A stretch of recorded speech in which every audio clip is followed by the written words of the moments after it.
Hi guys, welcome back to another brand new video here on my YouTube channel. And for today's book review, we are going to be reviewing Caught Up, which is book 3 in the Windy City series by Liz Tomforde.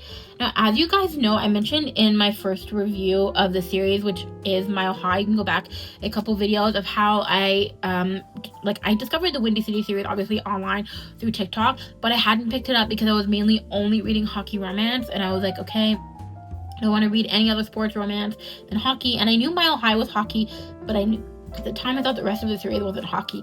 I now know the last book is hockey. Second book, obviously you see my review, that is basketball. And then the third and fourth book are baseball. But I read In Her Own League earlier this year by Liz Tomforde because I saw some of the character art, and I also saw people saying that it had a plus size FMC, and I read a couple lines from it, and I was like, okay, I'm gonna pick up this book, and I thoroughly enjoyed it. I gave that 6 stars. That was my 6-star book of March. So I was like, okay, I do think I should pick up the Windy City series, and I'm probably going to enjoy it. And I did thoroughly enjoy it. Now, this book here does have one of my kind of like favorite tropes, which is, I have a ton of tropes that are my favorite, but I would say forced proximity, cohabitating forced proximity is like pretty much top favorite trope. The second, another one would be single parent trope, and we have that in Caught Up. So basically, some of the characters we sort of did meet in The Right Move, but a lot of these characters are kind of like new because, again, we switched to a different sports team. So this one follows the Windy City Warriors, which is the MLB team, so the professional baseball team in Chicago, because this whole series follows the 3 professional sports teams in Chicago. And so it follows Kai and Miller. So basically, Kai is the starting pitcher. Sorry, I don't know a whole lot on baseball, not gonna lie, so I'm probably gonna read the back of the book a little bit to remember his position. But yeah, he's a starting pitcher, and he has I think 15-month-old at the beginning of the book. And for the first 6 months of his child life, he did not know that his child existed until the woman showed up at his door and was like, hey, this is your son, and I actually don't want to be a mother at all. So he is left trying to care for his 15-month-old while also being a starting pitcher. And so for the professional baseball team, so that means he's also traveling for away games. And basically he fired every single nanny that he's ever hired to work for him at this point, just because he does not trust anybody with his son. I think he feels and I think it's definitely mentioned in the book, he feels because he missed so much of his son's the beginning of his son's life, the first 6 months, to him that feels like a lot. He wants to make up for it, and he wants to be the best he can be. And so I think in some ways he feels super overly protective of his son, as he should be, nothing wrong about that. So I think he just doesn't trust anybody at all to be a nanny for his son.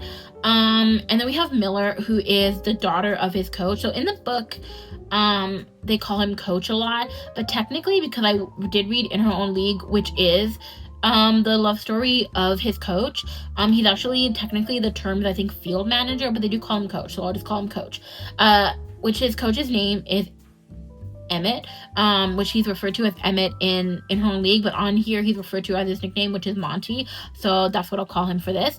So his coach, Monty, eventually suggests, oh, why doesn't my daughter nanny for you? She's not working for the next 2 months, for the whole summer in the next 2 months, so why doesn't she nanny for you? And at first he's but then he's well, I'm gonna do it because my coach, I have to do this for my coach. They kept trying to find nannies for me, and I keep firing them. I can't keep doing this to the team. So basically it's yeah. So basically Miller's story is she is a James Beard awarded chef who is mainly a pastry chef, and her job is very unique. She goes around to different restaurants and helps them with their dessert menu. It's usually high-end restaurants that oftentimes the chefs have a great dinner menu, but when it comes to the dessert, it's just dessert menu is just not they either are not really, it's not their best strong suit to create a good dessert menu, or they just want some help. And so she goes and she just stays there for a few weeks to a few months, works in that restaurant to create a dessert menu. But basically she was treated terribly at the last place she worked at because she was a female chef, and there was a lot of them were like male chefs, male line cooks, and so one of them just treated her awfully. So she's like, I'm done, I'm quitting. So she's like, I'm quitting for the summer, that's it. And so basically she ends up being in the same city that her dad is in, because they're at an away game. So she meets her dad, and her dad's like, well, why don't you suggest that she like nannies for Kai? And in the like we learn later on in the book that her father Monty had suggested that because she doesn't come around a whole lot, and so he wanted to be able to see her often, and so the great way to do that was for her to become the nanny for Kai and his son, because then his son Max, because then she would be traveling with the team and he could see her a lot more. And we learn the reason why she doesn't stay around is because she's constantly working, because she wants to be successful, because her father adopted her when she was 5 years old, when her mother died at 5 years old, and her father wasn't actually like her biological father, and eventually he gave up his professional baseball career and became a coach for, I think it was like a small team, and then I think it eventually became that he was a coach for like I think a like college team. And so she feels like he gave up his life and he gave up his dreams for her, and so she feels like she has to in some ways like repay him by being successful and by not just like settling down, and she just has to like keep working and keep at this job, especially because she won the James Beard Award. So she has to keep being successful, even though she's feeling throughout this story, she's growing feelings for Kai and for his son Max, and she feels in like a pull to stay, but then she doesn't want to because she feels like she has to go back to her life. She feels like she has to continue to be successful. And so I will say this book doesn't really have like a third act breakup per se, but it kind of does. Like they were never like really together. Like towards I would say the last like month to like 3 weeks of her being around, they do have like a sort of friends with benefit situation, because he is like Kai becomes more attracted to her as he sees how she interacts with his son and how much his son loves her, and he's like he wants that in his life, and he feels like she would complete like his family unit. But she feels like this pull to go back to what she was doing only because she feels the need to be successful and the need to like her dad wasn't able to be a professional baseball player, so she feels like since he had to give up his life, like his dreams, his career, for me, like his big career, his professional baseball career, then like I should continue to be successful. And so she does end up leaving towards the end of the book, like at the time she said she was going to leave, even though she feels a strong pull to them. And then she ends up working at this restaurant. It ends up being like obviously working at the restaurant is like the restaurant is great, but she feels like a pull to like come back, and she does come back, and it's just like so beautiful the way she comes back and the way she like chooses them. And a large part of the summer is her having to work towards creating some desserts for a magazine, because she's gonna be on the cover of the Food and Wine magazine. And so she does a photo shoot actually at Kai's house, because she was supposed to go back to like California to do the shoot, and he just didn't want her to leave because he knew he had a limited time with her. He's like, here, do it at my house.